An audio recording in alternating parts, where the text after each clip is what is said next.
I'm sure you have seen a Ytong ant nest before. They are great at holding the humidity and look awesome.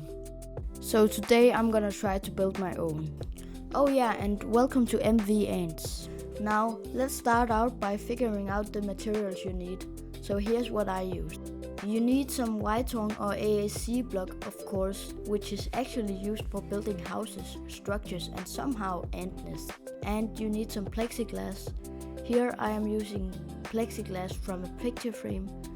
Then you need a saw for cutting the Ytong and a little smaller one for the plexiglass. A ruler to measure the dimensions, a flat screwdriver or a hammer and chisel to shape out the ant nest. You also need some sandpaper for smoothing the edges of the Ytong and making the nest look more clean and polished.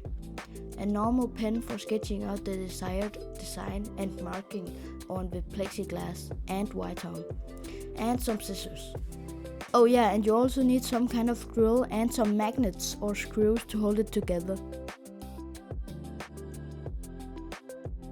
I started by making a sketch of how I wanted the nest to look like and marking it on the plexiglass.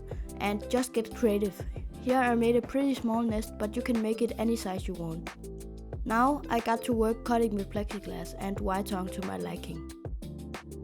You want the Ytong and glass cut so there's space for the design as well as enough space for the magnets or screws to hold it together. The next step is to carve out the desired shape, and don't forget to make room for the sponge.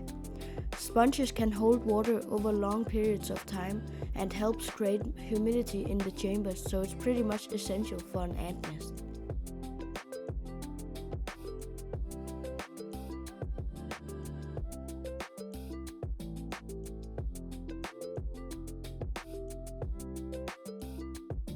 You could also make a DIY water tower for the nest, but it's more complicated and I'm not gonna talk about it in this tutorial. I also sanded the edges to make them smoother. Also keep in mind that the sponge needs to be separated from the ants. Now enough talking, because I just finished carving out the shape, and look how beautiful it turned out. The next thing I did was drilling a hole for the vinyl tubing so the ants could get in and out of the ant nest. And I thought that it needed some paint because this is pretty boring. So that's what I did. I painted the outside with dark blue and then a lighter blue for the inside. Unfortunately, I didn't have enough blue for the sides and back, so they got painted black. Also remember to use non-toxic paint so it won't damage your ants.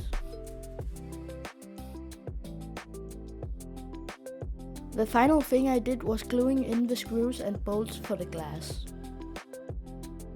I also made my own simple outworld with a small plastic box. I used a drill for the entrance and the ventilation holes, and then it was done.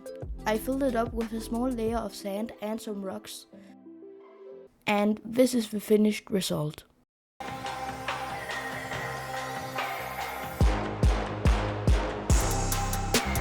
I think that Ytong ant nests look really cool and are great for ants. It's also way cheaper to build your own, so I think you should try it out. Please consider subscribing so I can upload more videos like this one.